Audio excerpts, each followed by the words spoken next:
Pero, ¿qué es el retrato? El retrato es la representación gráfica de una persona y se diferencia como estilo artístico en todas las artes visuales, incluyendo la fotografía, porque se refiere precisamente a la imagen gráfica de una persona, de un ser humano. Hay otros estilos, hay otros tipos de representaciones como por ejemplo el bodegón o la naturaleza muerta, que es cuando se fotografía, se pinta o se dibuja un objeto que puede ser cualquiera. Está el paisajismo, están otras manifestaciones, pero el retrato se trata de la representación visual del ser humano. Entonces, fíjense que en la prehistoria, cuando el hombre empieza las primeras representaciones gráficas, pues lo hace en las paredes de las cuevas en las que habitó. Acá, en este caso, lo primero que él representa realmente es a la naturaleza. Pero cuando el hombre empieza ya a formarse la familia, luego de la familia la comunidad y luego la sociedad, el hombre toma conciencia de su lugar, de su espacio, de su papel en el mundo, en la naturaleza, y se empieza a representar a sí mismo. Pero ¿cómo se representa el hombre? Se representa de una manera abstracta. Entonces, ¿qué es lo abstracto? Es lo que hacen, por ejemplo, los niños. El niño, cuando dibuja la casita, dibuja un cuadradito con un triangulito arriba, porque el niño simplifica. El niño toma los elementos más importantes de lo que quiere representar y le interesa, ¿qué? Enviar el mensaje de manera gráfica. Igual cuando representa a una persona, hace un circulito con unos palitos. ¿Por qué? Porque le interesa representar de la manera más fácil y más directa un mensaje. Entonces eso mismo hacía el hombre de la prehistoria, ¿no? Sintetizaba, concretaba, ¿qué le interesaba? Enviar el mensaje. Entonces acá empezamos a avanzar. La prehistoria está dividida en mesolítico, paleolítico, neolítico, pero no vamos a hablar de eso ahorita porque nos enredamos la vida. Pero ya adelantada la prehistoria, el hombre empieza a representarse a sí mismo con las características que a él le interesaba representar. En el caso de la mujer, fíjense que representan los senos. ¿Por qué? Porque eran elementos que demostraban la maternidad, la procreación. Entonces, en aquel momento, la reproducción era algo muy importante. Los grupos pequeños necesitaban procrearse, ¿para qué? Para hacer una comunidad, para protegerse, para cuidarse, para tener más mano de obra.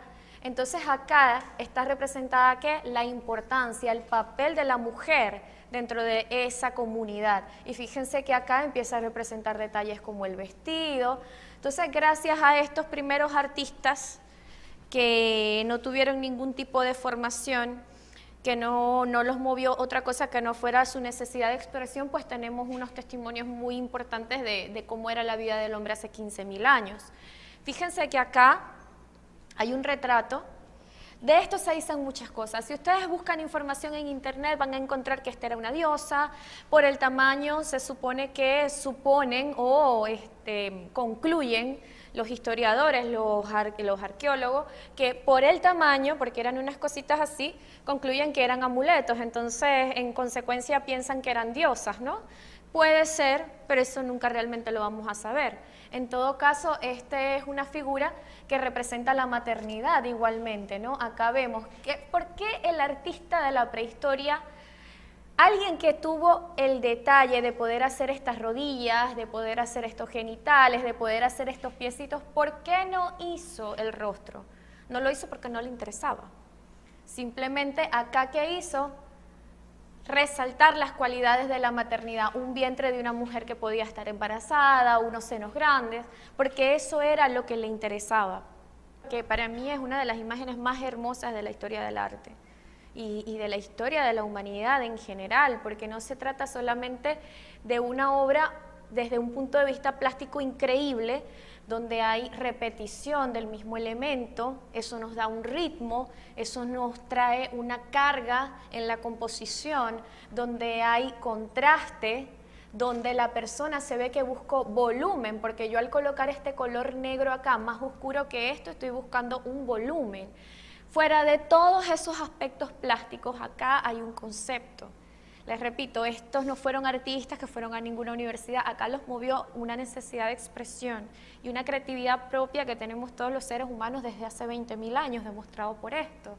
Acá el concepto ¿cuál es? Soy ser humano, existo, vivo, no estoy solo, vivo en comunidad, somos varias personas, ¿no? Entonces hay una conciencia de comunidad y de ser humano que el hombre primitivo, entre comillas, es un término que odio, porque una persona que tenga una conciencia como esta no era primitiva, pero utilizamos el término para ubicar al hombre desde un punto de vista histórico. Este hombre primitivo creó una obra con un concepto totalmente argumentado. Entonces, de allí vamos adelantando, y bueno, una de las primeras grandes sociedades organizadas fueron los pueblos de Mesopotamia, ¿no? A estos pueblos que son los sirios, todo lo que está en el área de actual Irak, Irán, Siria, eran los persas. En las diferentes películas que hemos visto nos los pintan como unos bárbaros, etcétera, ¿no? Pero bueno, para los griegos, todo lo que no era griego era bárbaro, realmente. Entonces, por eso es que vemos que nos los pintan de esta manera, pero realmente eran unas personas con una vida muy sofisticada.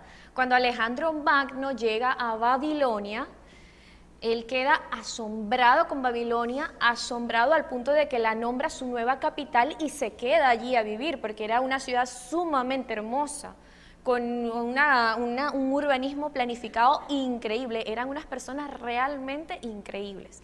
Entonces, fíjense, acá empezamos con las primeras representaciones de esta gente. No tenemos nada en pintura ni en dibujo, entonces, pero sí tenemos relieves. Entonces, gracias a estos relieves sabemos un poco de cómo eran su vida diaria, su vestimenta, su forma de vestir.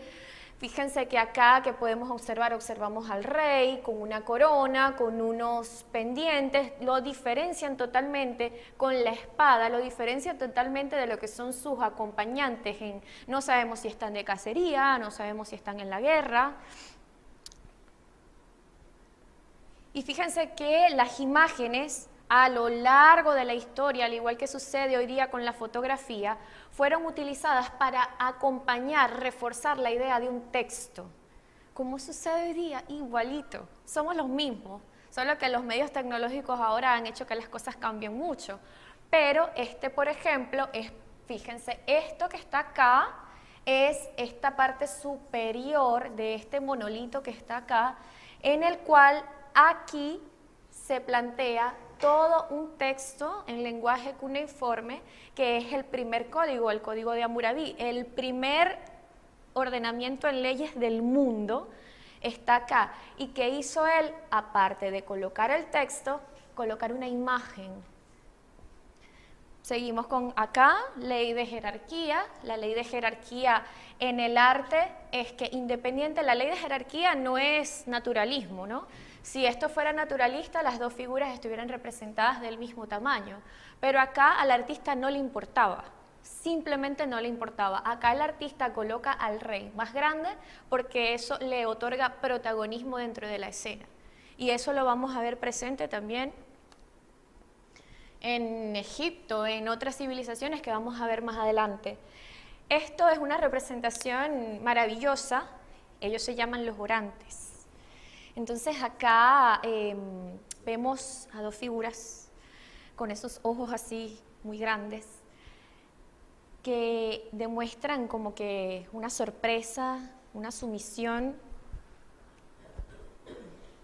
Es un hombre que tiene miedo, que siente respeto, que es un hombre que está frente a Dios. El hombre cuando ora está frente a Dios, entonces por ello los orantes tienen esa expresión. El artista se valió de los ojos para lograr esa apariencia, ¿no? Llegamos a Egipto y en Egipto pues sí tenemos pintura que se conservaron debido al clima y a que quedaron bajo tierra algunas. Fíjense que acá, ¿por qué escogimos esta imagen? Porque en esta imagen observamos una representación de la pintura tradicional, que es esa figura que está de lado. Esto no es realista, ¿no? Porque este ojo no puede estar mirándonos de esta manera si el perfil está totalmente de lado, como está esta chica. Pero es que ese era el planteamiento estético, ¿no? Ellos no representaron eso por inocencia o por error, lo representaron de esa manera porque así lo quisieron representar, esa era su estética. Así como hoy tenemos una estética para vestir, para diferentes cosas, ese era su sentido estético. ¿Y por qué traje esta imagen? Porque acá hubo un artista que se atrevió a hacer otro tipo de representación y fíjense que sí hace una representación más realista de lo que deberían ser las proporciones y las dimensiones y la posición del personaje de esta manera. Entonces, ¿podían o no podían representar de una manera mucho más realista? Sí lo podían hacer, solo que una vez más el artista obedece a una estética y a un canon, ¿no? Lamentable o afortunadamente, a lo largo de la historia del arte, en las diferentes épocas, los artistas obedecemos, fotógrafos, diseñadores, arquitectos, obedecemos a ciertos cánones que nos plantea la práctica, ¿no? Entonces eso ha sucedido desde hace 5000 años, como pueden ver. Acá una representación de lado. Empieza lo que es el uso de la imagen como instrumento, como herramienta de proyección política de poder, ¿no?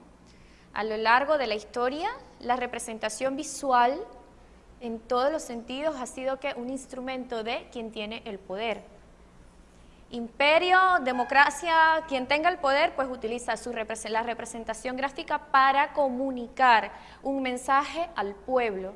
Entonces, en este caso vemos que las estatuas se convirtieron en la firma del rey. ¿Por qué colocaban este tipo de estatuas en las fronteras? Porque eran una cosa pues majestuosa, que el enemigo lo veía y sentía que el gobernante tenía poder, ¿no? Entonces el arte siempre ha obedecido a este tipo de planteamientos. Cuando una imagen, esta es una imagen que representó de la misma manera a varios faraones. O sea, vemos que no varió, ¿no? Uno es Tutmosis, el otro es Ramsés, el otro es Seti, pero bueno, si lo analizamos es casi igual la estatua. Pero es porque se busca sintetizar, porque entre más sencilla sea la imagen, más se mantiene mentalmente la idea en la psique de la persona, en la cual, ¿y por qué entonces? Fíjense, todos sabemos quién es este señor. O sea, y el que no lo sepa no vive en este planeta. Independientemente de la tendencia política del país donde vivamos, este señor es conocido por todos y yo creo que nuestros bisnietos sabrán quién es él. Entonces allí no hubo que poner ningún nombre, simplemente todos sabemos que este es el Che Guevara. Entonces en una imagen sintetizada de una fotografía que le tomaron en algún momento, fíjense que ahí hay unas pocas sombras, 2 colores nada más en la imagen de la derecha. ¿Pero por qué? Porque se busca concretar, ¿para qué? Para que el mensaje quede fijo de una manera más idónea en la mente de las personas. Esto fue una cosa increíble, pues una estrategia increíble. Pero los cánones no siempre fueron tan, disculpen que me vaya para atrás y para adelante, pero es que me encanta, no podemos ser tan planos de seguir una línea de tiempo estricta, porque hay que comparar. O sea, no podemos hacer historias registro, sabernos fechas, sabernos nombres, ¿para qué? Si esa información la podemos buscar en internet cuando queramos. Creo que la historia que debemos hacer es la historia análisis. O sea, las influencias del pasado con lo que estamos viviendo actualmente y hacia dónde vamos. O sea, eso es realmente lo importante. Entonces, fíjense que en Egipto no todo el tiempo las cosas fueron planas, los cánones varían, los cánones cambian. Entonces, acá vemos que los artistas se empezaron a acercar más, a buscar más las cualidades reales del personaje que estaban retratando, ¿no? Esto sí podemos decir que es un retrato de este rey, de Akenatón. Akenatón tuvo que obedecer a esas características físicas, igual allá, ¿no? Ya se empezó a buscar las características propias del personaje para individualizar al personaje. Acá tenemos unas imágenes esta pintura, como la pueden ver, la del lado de allá, esto está aquí, fíjense dónde está este cuadro. Esto es unas ruinas en la isla de Knossos. Entonces, ¿qué nos transmite esta imagen? Nos transmite por las vestiduras, por ejemplo, de la mujer, que se ve una tela pues de muchos colores, su peinado, sus alhajas, su corona. O sea, se ve que era una gente que tenía un estilo de vida como sofisticado, ¿no? Había riqueza, era el palacio del rey, había un estilo de vida pues muy cómodo. Fíjense el color de ella y miren el color de ellos, ¿no? Entonces, evidentemente, ellos pertenecían o venían de otro país en calidad de sirvientes. Entonces, todo eso nos lo dicen las imágenes. Y bueno, acá la escultura, yo sé, ¿ustedes han escuchado el término así porque la sonrisa etrusca? No lo han escuchado. La sonrisa etrusca, bueno, la sonrisa etrusca es un término que viene porque esto es escultura etrusca y pues es una sonrisa, como pueden ver, era una característica fue una característica de la escultura de esta civilización en esta época, esa sonrisa así todo el tiempo. Entonces en la práctica pues se le ha llamado a eso la sonrisa etrusca. Miren, esto está en Pompeya y está en las casas de la gente que tenía allá, igual que acá o en todas partes del mundo, estaban en la barriada de la gente más pudiente, la barriada de los artesanos, la barriada de los... Así, igual sucedía. Entonces encontraron pinturas más que todo en la barriada de las casas más grandes y más lujosas, ¿no?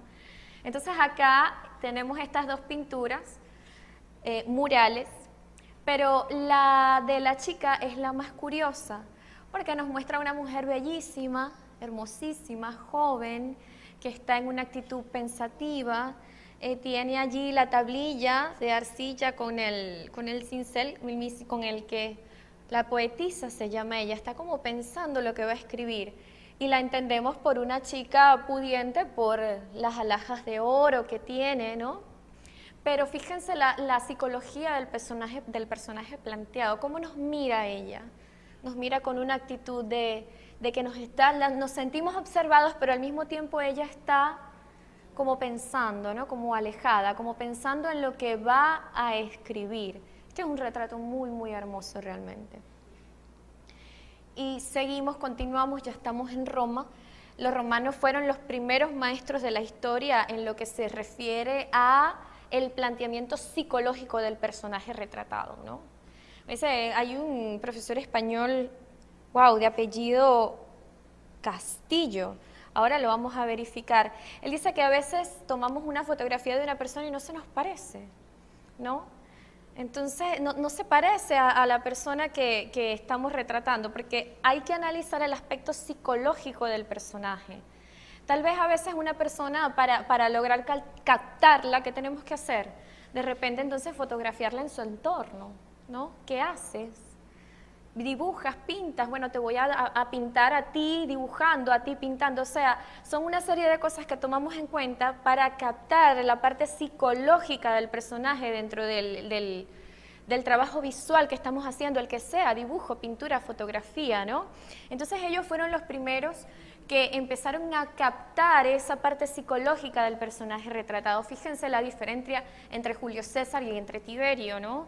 Julio César nos muestra a un hombre más relajado, como inteligente, como observador, pero mientras que Tiberio está allí con un carácter terrible, ¿no? Entonces era como que lo que él quería transmitir, poder, fuerza, violencia, ¿no? Y acá podemos ver, bueno, uno de los personajes más retratados en la historia del arte, sin duda alguna, independientemente de sus cualidades, de su entorno religioso, del contexto religioso de cualquiera de nosotros, ¿no? Pero sin duda alguna uno de los personajes más retratados en la historia del arte, pues Jesús. Fíjense que acá, pues sabemos que las representaciones tradicionales de Jesús provienen de las representaciones del dios Zeus. Entonces acá pueden ver, fíjense las similitudes de los personajes, porque cuando el Imperio Romano implementa el cristianismo como su religión oficial, lo que hacen es una adaptación de algunas cosas de las religiones anteriores, entonces entre ellas la imagen. porque 300 años después de la muerte de Jesús no se sabía cómo era él, ¿no? Entonces, ¿qué hicieron? Fue tomar la imagen de los dioses de las religiones que ya existían y así las fueron adaptando poco a poco. Entonces, acá vamos adelantando hasta, miren, imagínense ustedes ahorita, David LaChapelle nos pone a un Cristo negro, ¿no? O sea, claro, ya acá el planteamiento estético es otro. Y es que Kanye West es un rapero, no sé, algo así, claro, ahí hay intereses comerciales y relaciones comerciales de por medio, pero sacando eso no importa, nos está trayendo un planteamiento estético del personaje histórico, imagínense, ¿no? Totalmente moderno.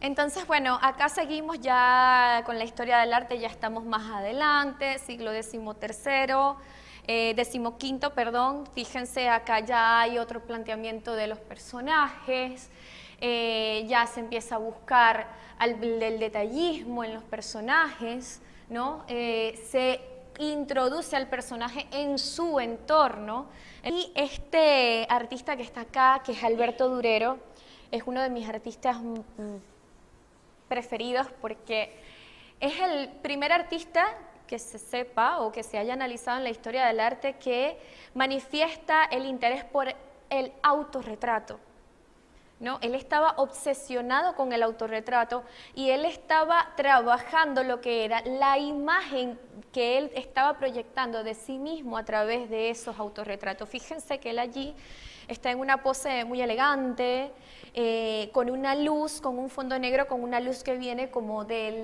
la izquierda, ¿no? Que lo ilumina, con la mano en una pose, se podría decirse, algunos estudiosos dicen que se está retratando como Cristo, ¿no? Entonces todo eso transmite que una imagen de poder. Fíjate la piel, ¿no? Que él se coloca en esta imagen. Entonces, soy poderoso, soy inteligente. Él está trabajando allá, ¿qué? Una imagen. Él está trabajando una imagen de artista. Así como los artistas contratan a los fotógrafos para que les tomen unas fotos especiales para publicar en sus redes y todo lo demás, él está trabajando acá una imagen como artista, una imagen pública. Acá, pues ya esto es el Renacimiento, esto es en Florencia, este es el nacimiento de Venus, de Botticelli. Entonces, acá tenemos un extracto que es el rostro de la personaje. Pues esta chica realmente fue la chica más, se considera la chica más retratada de todo el Renacimiento, ¿no? Ella era de apellido Vespucci y fue una chica de la que Botticelli estuvo enamorado. Ella murió muy joven y sin embargo él, durante 25 años después de la muerte de ella, él la siguió retratando.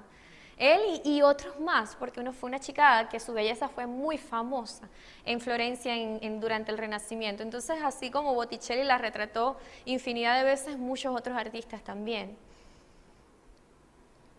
Y acá tenemos una obra de Vermeer. De esta obra hay una película bellísima, no sé si la han visto, La chica de la perla, con Scarlett Johansson. Se las recomiendo. Una película hermosísima, hermosísima.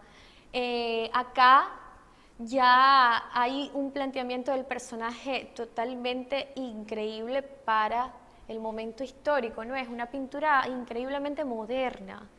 Es una pintura increíble, ¿no? La mirada de la chica, su atuendo, el manejo de la luz, la expresión. Entonces empezamos a ver elementos. Por ejemplo, el artista coloca este punto de luz acá, ¿por qué?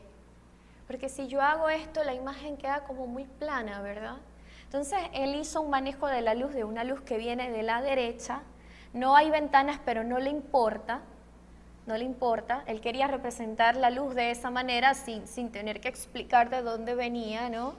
Entonces se dio cuenta que le hacía falta allí un punto de luz para lograr un equilibrio, ¿no? Un punto de tensión acá también, que le lleva al espectador a concentrarse y a hacer un recorrido visual en la obra. Esta pintura se ve muy sencilla, pero realmente es muy compleja y muy increíble. Este es Arcimboldo, me encanta.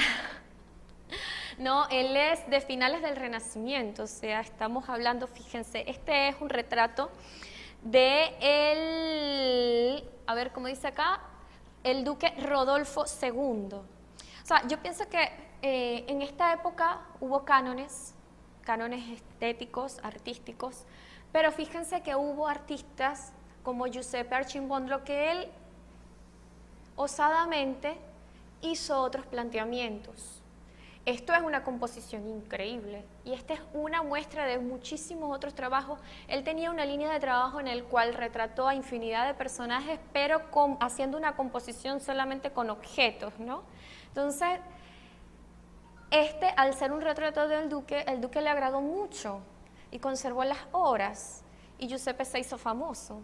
Y otros personajes le empezaron a pedir entonces, como el duque, todo el mundo se quería retratar como el duque, pues entonces le empezaron a pedir al artista que los retratara de la misma manera. Entonces tal vez por esas razones que sus obras llegan a nuestros días, porque de otra manera cuantas obras en la historia del arte no se han perdido porque no llegaron a nuestros días, porque fueron destruidas debido a que no obedecían los cánones. Entonces en toda la historia tenemos gente haciendo cosas novedosas, maravillosas, ¿no? Y tenemos el manierismo después, que realmente se trató de un estilo artístico donde el artista se empezó a olvidar del hiperrealismo, del naturalismo, de las medidas perfectas del cuerpo humano y sacrificó esas medidas. ¿Para qué? Para buscar una elegancia, una delicadeza en la imagen representada. Fíjense que acá esta mano está súper grande, ¿no? No es una mano que esté proporcionada en respecto al resto de este cuerpo, pero al artista le interesaba que resaltar esa mano que está allí, delicada, hermosa, en el cuerpo, sobre el regazo de esa chica. Igual el cuello está como que en una posición que no es natural. Igual esta chica, esta contorsión que tiene ella allí no es para que tuviera esa cara tan relajada que ella tiene, ¿no? Pero en el manierismo el artista empezó a buscar, a sacrificar el realismo y el naturalismo por conseguir una figura más delicada, más estética. Entonces acá tenemos a Rembrandt. Rembrandt es uno de los grandes maestros de la historia del arte, está denominado como el maestro de la luz y del tenebrismo, ¿no? Sin oscuridad no hay luz. Entonces acá vemos casi siempre maneja los fondos oscuros, pero con una luz muy intensa, muy dramática que viene de alguna parte, ¿no? Y Rembrandt era un maestro, él ni siquiera hacía el boceto antes de empezar a pintar, él empezaba a pintar directamente sobre la tela en blanco, o sea, eso es una cosa increíble. Para eso hay que tener una maestría asombrosa. Entonces acá vemos la evolución también de su vida. Él acá se retrata con Saskia, con su esposa. Allí vemos un entorno en donde hay opulencia, donde hay riqueza, donde hay alegría, donde todo está bien. Y acá lo vemos al final de sus días. Fíjense que el personaje es totalmente distinto. Lo vemos como un hombre viejo, cansado, ya viudo, ¿no? Yo creo que cuando el artista se autorretrata, lo puede hacer, bueno, en lo que vimos hace un rato, Alberto Durero es una excepción en la historia del arte que se estudian todas las escuelas del mundo, ¿no? Por el planteamiento del personaje que él hace de sí mismo. O sea, una cosa increíble. Pero en el resto de la historia del arte podemos observar que cuando el artista se autorretrata, no lo hace con la idea de vender esa obra realmente. O sea, ¿quién va a comprar un autorretrato de Ana? O sea, mi mamá tal vez no me lo compra. Pero cuando el artista se autorretrata, no se hace un retrato esperando que nadie compre la obra. Entonces el autorretrato suele ser una cosa muy, muy sincera, muy honesta. Cuando el artista se autorretrata en el estado de tristeza, de soledad, el positivo o negativo, el sentimiento que sea que esté teniendo, pues así se autorretrata. Entonces, acá vemos a un Rembrandt que se está presentando en toda su pobreza, en toda su tristeza, en toda su vejez. Más detalles, fíjense cómo lograba diferentes estados de ánimo, ¿no? Se autorretrató al final de su vida, lo que hacía era hacer autorretratos.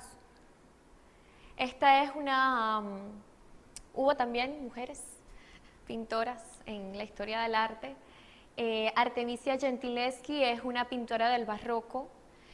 Sobre ella también hay una película, se las recomiendo. El caso de ella fue increíble porque su padre la la entrega como ayudante a un gran amigo artista y pues allí suceden una serie de cosas, este señor la viola, ella va a juicio, entonces ella puso la denuncia por violación y la terminaron, pues fue torturando a ella, una cosa, un caso de la historia del arte increíble, pero realmente lo que vemos con Artemisia es que sí hubo muchas pintoras mujeres, pero trabajaban, era como ayudantes de los artistas principales y quienes firmaban los cuadros eran estos artistas. Entonces, el caso de Artemisia, tan sonado, llega a nuestros días porque hay algunas pinturas de ella firmadas por ella, como este caso donde ella se autorretrata, y se autorretrata haciendo ¿qué? Lo que ella amaba, pintar, ¿no? Realmente. Otra declaración de poder, o sea, Napoleón Bonaparte ordena, le pide al artista Ingres que pinte para él esta obra. Entonces, por si a alguien le quedó duda de quién era el soberano absoluto, pues mira el cuadro, ¿no? No puede haber una declaración de poder mayor en esa obra porque no puede existir. Y llegamos ya a lo que es el romanticismo, ¿no? Que el romanticismo, desde un punto de vista artístico, no es las velas y las flores rojas y el tango ni nada de eso, sino que el romanticismo como estilo artístico fue la liberación del artista de todos los cánones, ¿no? Obedecer al corazón. Hay un escritor que se llama Byron, Lord Byron, él decía que era la liberación de los sentimientos, obedecer al corazón y no a la mente, ¿no? Y desechar todos los cánones, y empezó por la literatura, pero terminó también en todas las artes visuales. Entonces, acá vemos como ya el arte se empieza a liberar de tener que ser bonito, de tener que ser estético, de tener que comunicar un mensaje. Acá vemos, por ejemplo, una obra de Goya de Saturno devorando a los hijos. Él aprovecha una escena de la mitología griega y muestra un personaje con una mirada de desesperación, de miedo, de angustia, de hambre, de tantas cosas nos transmite este personaje, ¿no? Es como una desesperación, uno de una vez siente cuando ve esa imagen, todo esto que está sintiendo este hombre, con esa mirada más que todo, ¿no?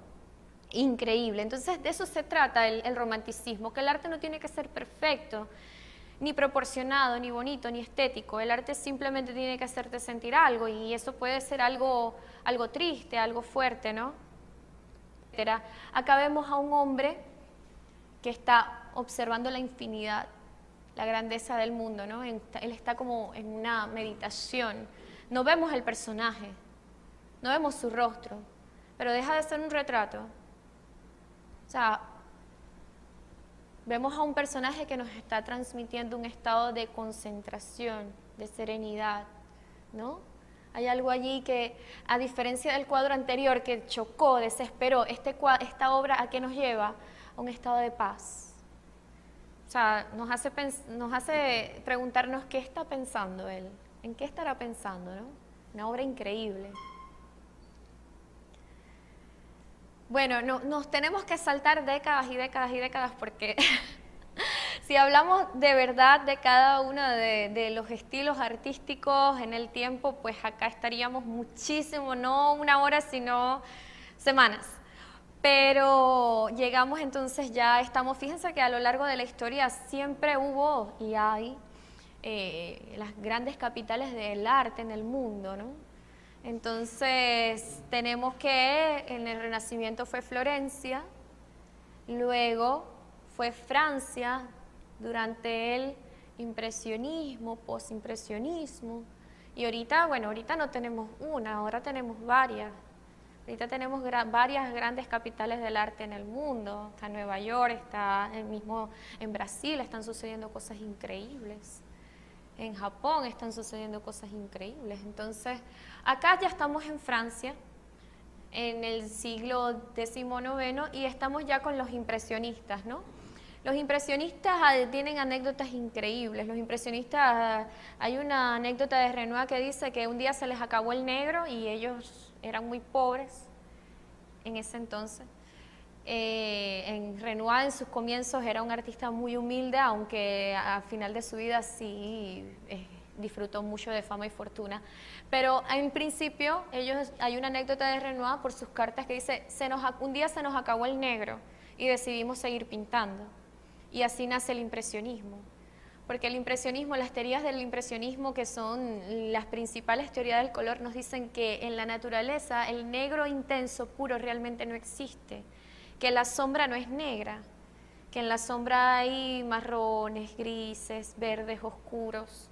Entonces, que el negro puro en la naturaleza realmente no existe. Entonces ellos eliminaron el negro de la paleta, ¿no? Eliminaron también la técnica desde el punto de vista de esa pincelada perfecta y se fueron a pinceladas rápidas, como pueden ver en esta obra. Acá hay pinceladas rápidas, hay un borde que no está definido, sino que se ve la mezcla de los diferentes colores, y sin embargo no deja de haber un planteamiento del personaje muy, muy hermoso, ¿no? Increíble. Es una chica que está mirando fijamente a quien la está pintando y que tiene una pose muy serena y ella se ve como muy alegre, no se ve tan joven, ¿no? Nos está transmitiendo muchas cosas. Entonces, yo recuerdo una anécdota en algún foro de arte que estaba, que una señora dijo lo dijo muy inocentemente, pero me encantó, ¿no? No es que esté criticando, pero la señora habló de un viaje que hizo a París y que tuvo la oportunidad de ver a la Mona Lisa y ella dijo, sí, es que de verdad sí, tiene que ser la mejor pintura del mundo, porque es que la Mona Lisa te está mirando. Y yo, qué linda, bellísima, ¿no? Pero es que cualquier obra de cualquier artista que sea un retrato, que esté muy bien lograda, te puede estar mirando. O sea, fíjense este ejemplo. Nos vamos atrás con el ejemplo, por ejemplo, mire esta cosa maravillosa, aquella obra de la izquierda, ¿no? La mirada tan fuerte que nos está dando ese hombre allá, la misma poetisa de hace, ¿qué?, 4.000 años, 3.000 años en Pompeya. Entonces, cualquier retrato que esté bien logrado te está mirando. La Mona Lisa no es la única que da la impresión. Esa impresión en la historia del arte, y sin duda alguna es una obra maravillosa. Fíjense una fotografía. Porque esta chica es Berthe. Berthe era cuñada de Manet. Entonces acá tenemos una fotografía, fíjense, no sé, me parece, yo no sé porque yo sea dibujante y pintora, pero me parece que la pintura está más linda.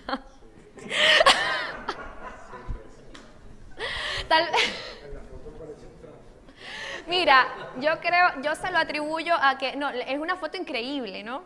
Pero de repente tiene que ver con lo que estábamos hablando hace un ratito, de que no siempre el artista capta al personaje.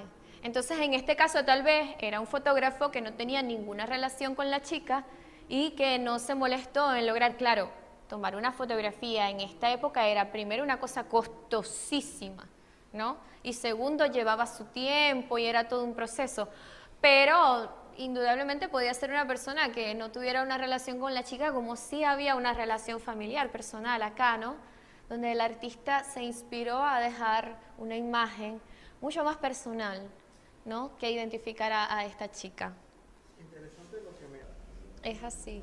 Y no sé, bueno, a mí he tenido la experiencia como personaje retratada con amigas fotógrafas que primero nos vamos a tomar un café, conversamos, hacemos comida, almorzamos, etcétera, etcétera, y después es que hacemos la foto.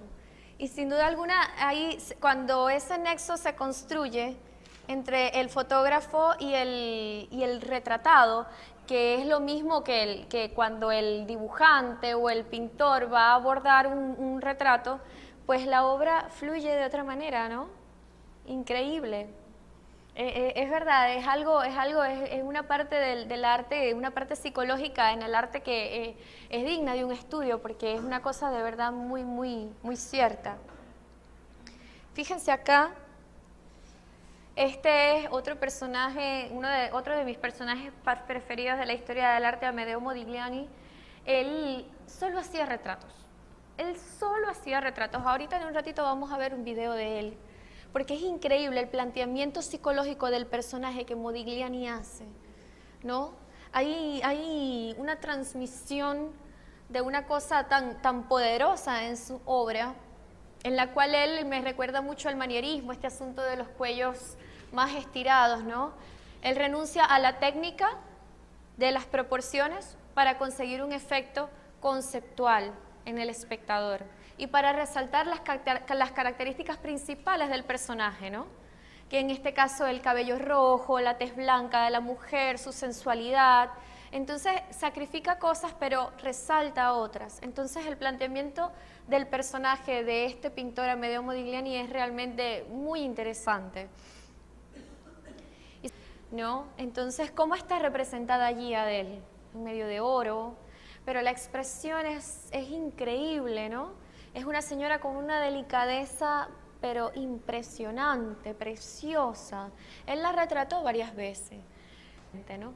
Pero hay una película que se llama La Dama de Oro, de esta película de esta obra muy interesante, porque cuando sucedió la invasión nazi de estos países, Hitler tenía un militar que él estaba específicamente encargado de hacer la selección de todas las obras de arte de cada pueblo, de cada ciudad y de cada lugar en donde las tropas nazis llegaban.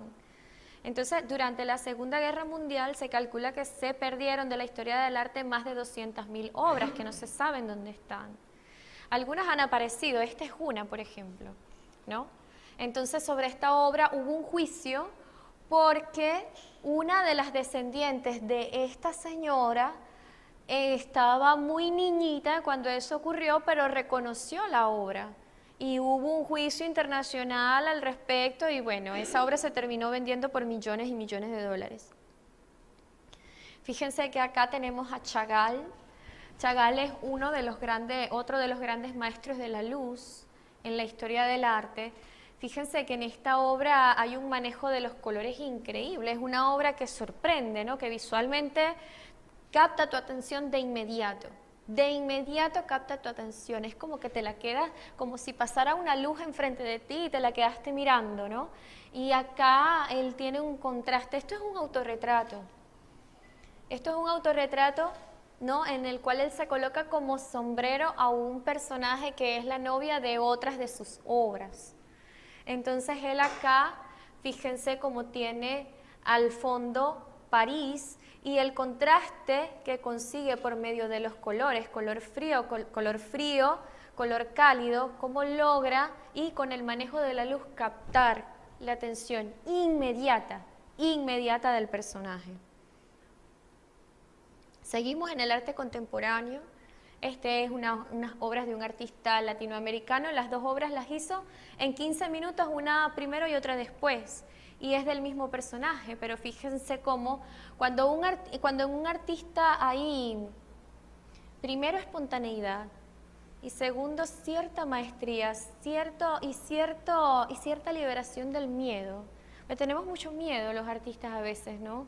De que la imagen que vamos a plantear, hay una limitación allí, ¿no? Pero cuando el artista se libera verdaderamente de eso y no le importa nada, entonces agarra y pinta una obra y después pinta otra y después pinta otra de una manera. Este es un artista que domina tanto el realismo, fíjense, como la abstracción.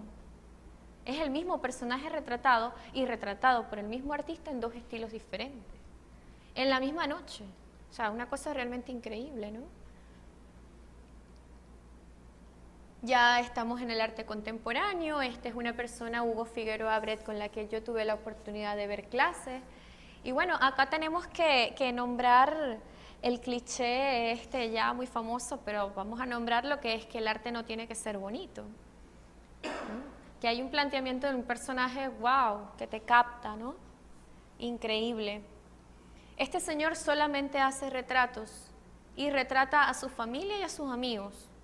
Y todos los retratos que hace, los hace de esta manera que se llama dibujo y pintura gestual. Es la gestualidad, no obedece a ninguna técnica, a ningún tipo de técnica, ni de canon, ni de proporción, ni de nada. A eso se le llama la línea gestual, esa línea que se dibuja totalmente espontánea, ¿no? Fíjense que es una obra que a mí particularmente me encanta y está trabajada con 2 colores, es increíble, ¿no? Y fíjense, ya estamos manejando su área, ya ahorita me van a empezar a enseñar ustedes a mí, pero bueno, yo de fotografía he aprendido un poco, muy poco, pero uno de los artistas que me gusta mucho es este señor David LaChapelle.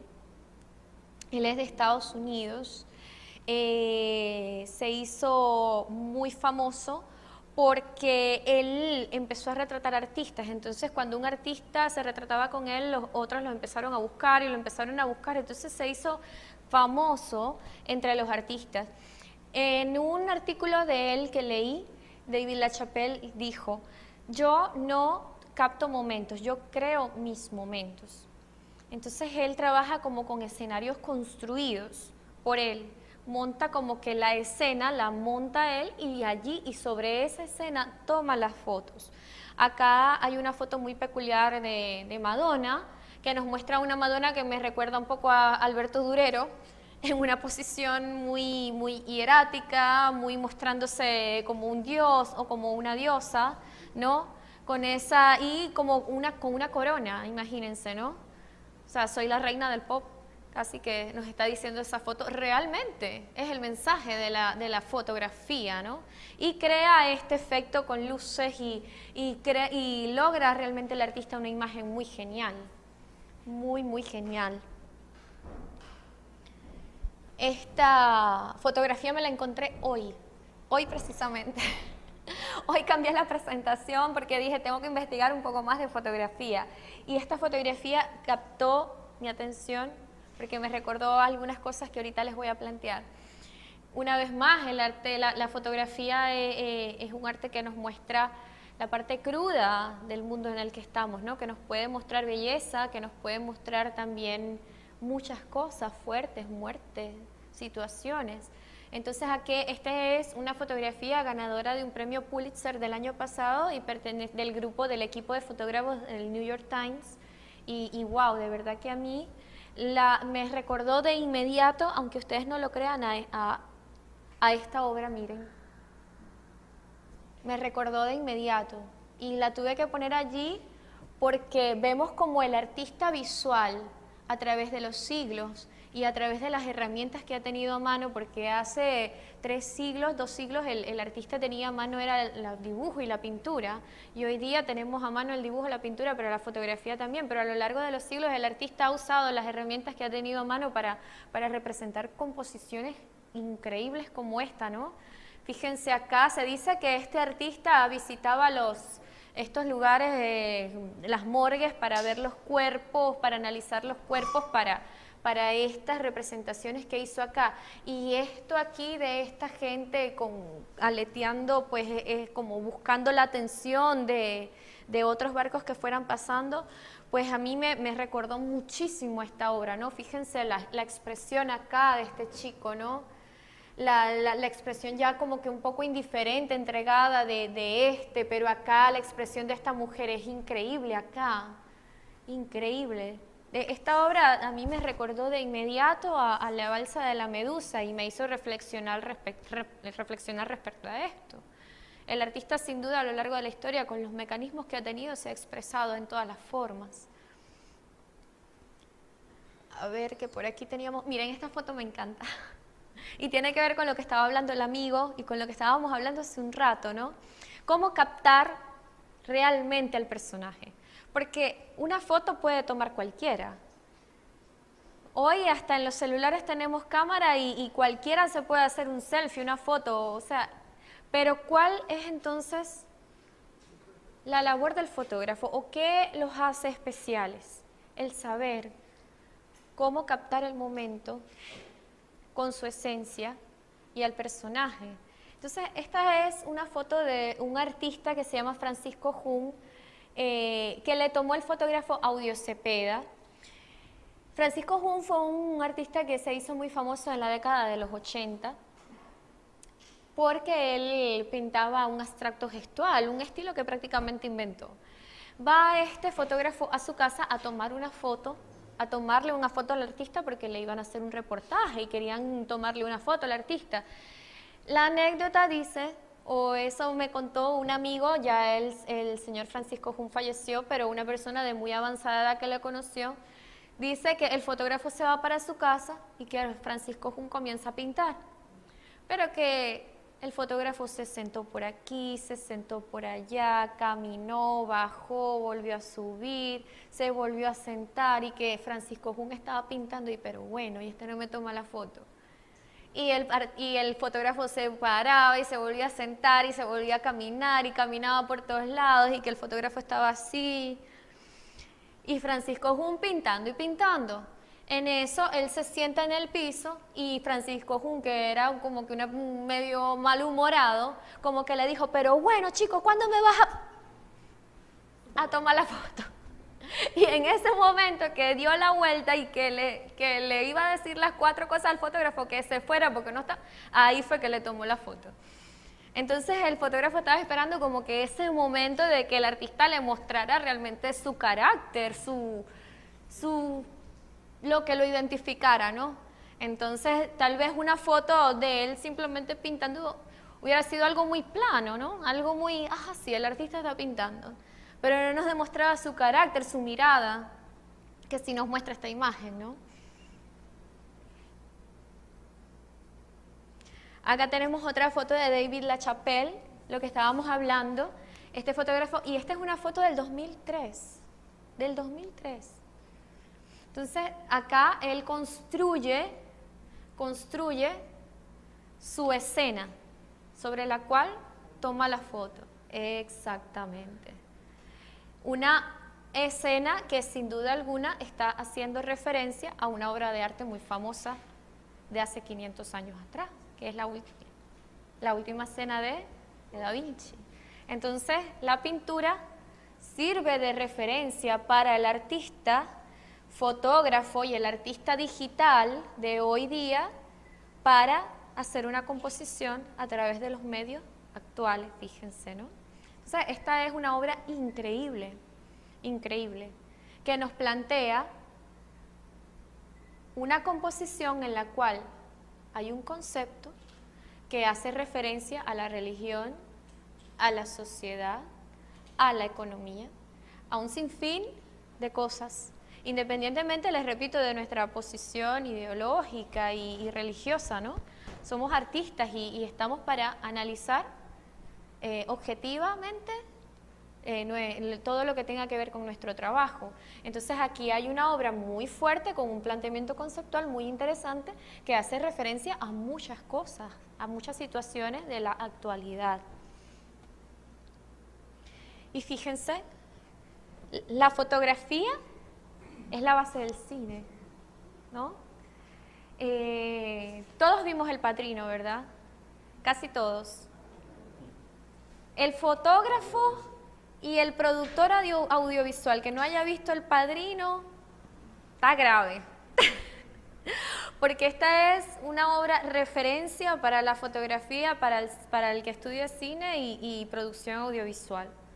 Está catalogada como como la mejor por algunos críticos del arte, está catalogada como la mejor película de la historia del cine. Y no es solamente por las actuaciones de Marlon Brando y del resto del elenco de la película, que es excelente, sino por la fotografía, precisamente. Fíjense que aquí tenemos claro, este era otra filmación. Aquí estamos hablando del típico 24 imágenes por segundo, ¿no? Ya en esta época. Ahorita ya digitalmente es otro cuento.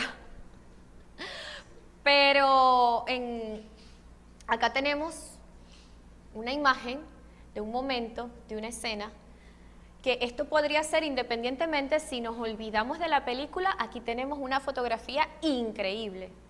Increíble. Olvidémonos del Padrino, olvidémonos de quién es Marlon Brando, olvidémonos de todo y analicemos esta fotografía. Acá tenemos a un hombre con una mano en el pecho, con una expresión, con esa mano en el pecho que le da como una importancia, como que está revelando algo allí muy importante, ¿no? Algo muy interno, algo muy intenso. ¿Y qué se coloca aquí? Él no está parado allí por casualidad. Eso no fue, ¡ay, qué bonito nos quedó, mira! Sí, déjalo dentro de la película. Eso está a propósito allí. Recuerden que el personaje del padrino, el Vito Corleone, ya vas a hablar. No, sí. Vito Corleone era el jefe de la mafia, ¿no? De la familia. Entonces ese asesino, era ese demonio que mandaba matar a la gente, pero que también era el Dios de su familia y que los amaba y que decía que la familia era lo más importante. Entonces es un personaje que nos plantea como una dualidad, ¿no? Entre Dios, entre el bien y el mal. Entonces esa corona que está allí esa corona de luz hace referencia a eso, ¿no? Al poder que tiene el personaje dentro de la historia. Entonces esa sola imagen, sacándola del contexto de la película, nos dice 1000 cosas de la persona que está allí, 1000 cosas. Entonces la película es famosa en la historia del cine no solamente por por varias de sus elementos como las actuaciones, la dirección, la historia, mejor guión, increíble, sino también por mejor fotografía. Entonces volvemos al concepto del principio. ¿Qué es el retrato realmente?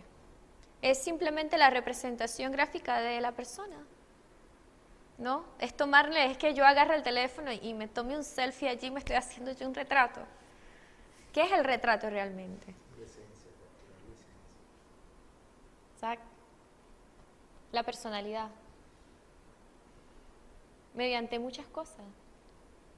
Estas son las manos que oran de Alberto Durero, del mismo que estaba por allá, ¿se acuerdan, no? El que les hablé del rey del autorretrato, el primero en la historia del arte que se interesó por su autorretrato.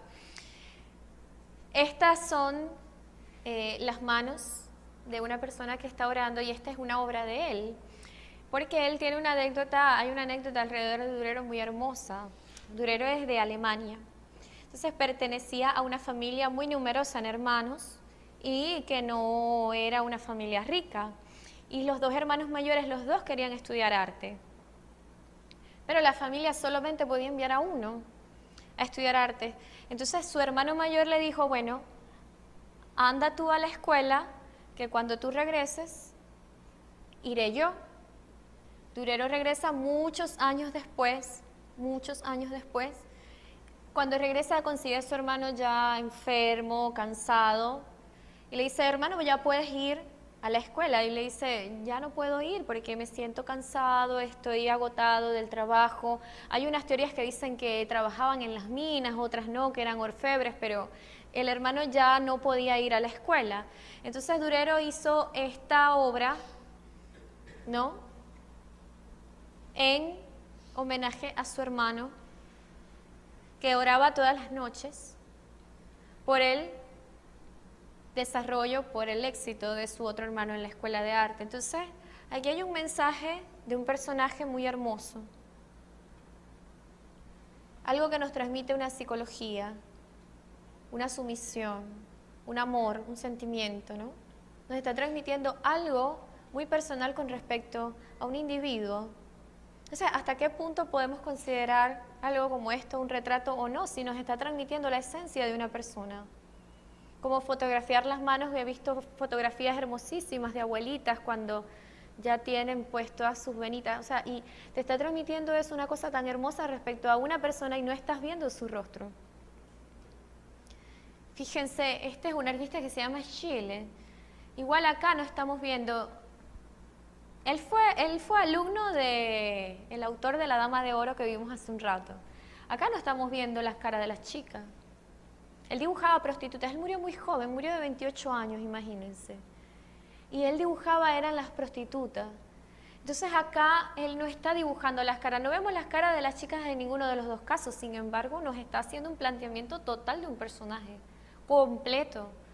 Completo. Una chica en la ropa interior de esa época, en una posición muy sugestiva desde un punto de vista sexual, ¿no? Y acá una chica con la falda arriba, con el pecho descubierto, y hay como un misterio porque ella sí está cubriendo su cara, ¿no? Entonces, a pesar de que no estamos viendo los rostros de los personajes, hay un planteamiento conceptual completo con respecto a estas mujeres que acá el artista está retratando, ¿no? Increíble. Increíble como el artista logra, mediante el planteamiento del resto del cuerpo, transmitir la esencia del personaje. Ay, ya, gracias. Muchas gracias.